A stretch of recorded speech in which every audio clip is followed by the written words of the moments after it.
Hindi. No plans. Ito lang, wala kang trabaho eh. Ay, pura. Pero lagi siya nagbibigay nung isang araw, sabi ko wala kang bayad ng kuryente. Adi, okay. Nagbibisa siya ng ibon. Ano kayang ibon yun? Taga saan naman, Ate Modi? Isang ibon, isang pare 70,000. Nung isang araw, nagkasakit si Earl kasi nga Ba siya? Saan, te? sa center. Pero gusto niyang pumasok. Yung boyfriend niya ayaw pumayag.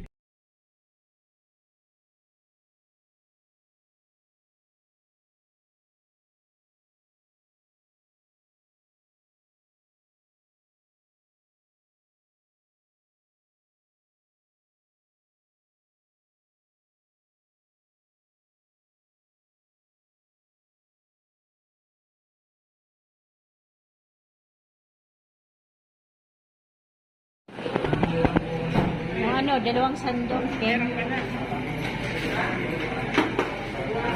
Yan pa daw, kuya. Ano, dalawang sandok na naman.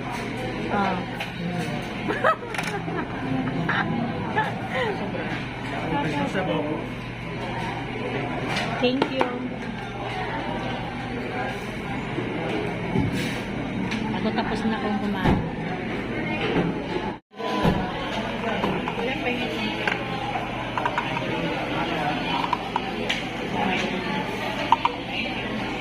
you.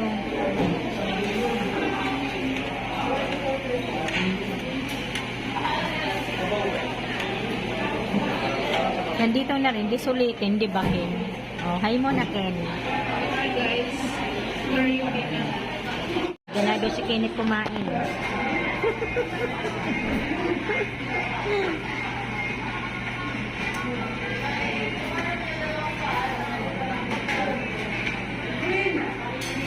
Only rice. Yung parang sinasabi ng refrigerator na benta na lang. Ganado. Yung sinasabi malapit ka na Michelle. Oo, te. Sabi ko kay Peter, bilhin mo yun. Ay wala na ko sa Angelica. Yan kinamok ba? Ayun. Ganda pa yan.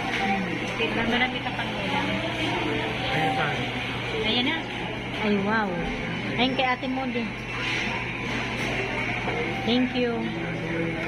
Ikaw, Lynn. Ha? Hindi yan po yun. Ang bawal sa akin. Ayan. Thank you, kuya.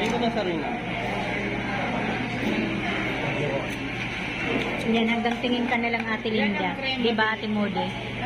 Sabi ko hanggang tingin na lang si Ate Linda. Hindi naman lagi eh. Pero hindi. Takot na yan to. Kakain ka hindi. May patay ka rin. Ano, Ate Modi? Hindi, guys. Kakain ka hindi. Mamamatay ka rin. Hindi kumain ka rin. Ayan, kain muna tayo, guys. Okay, kayo muna ni Ate Modi. Sabi ng mga papalulaw.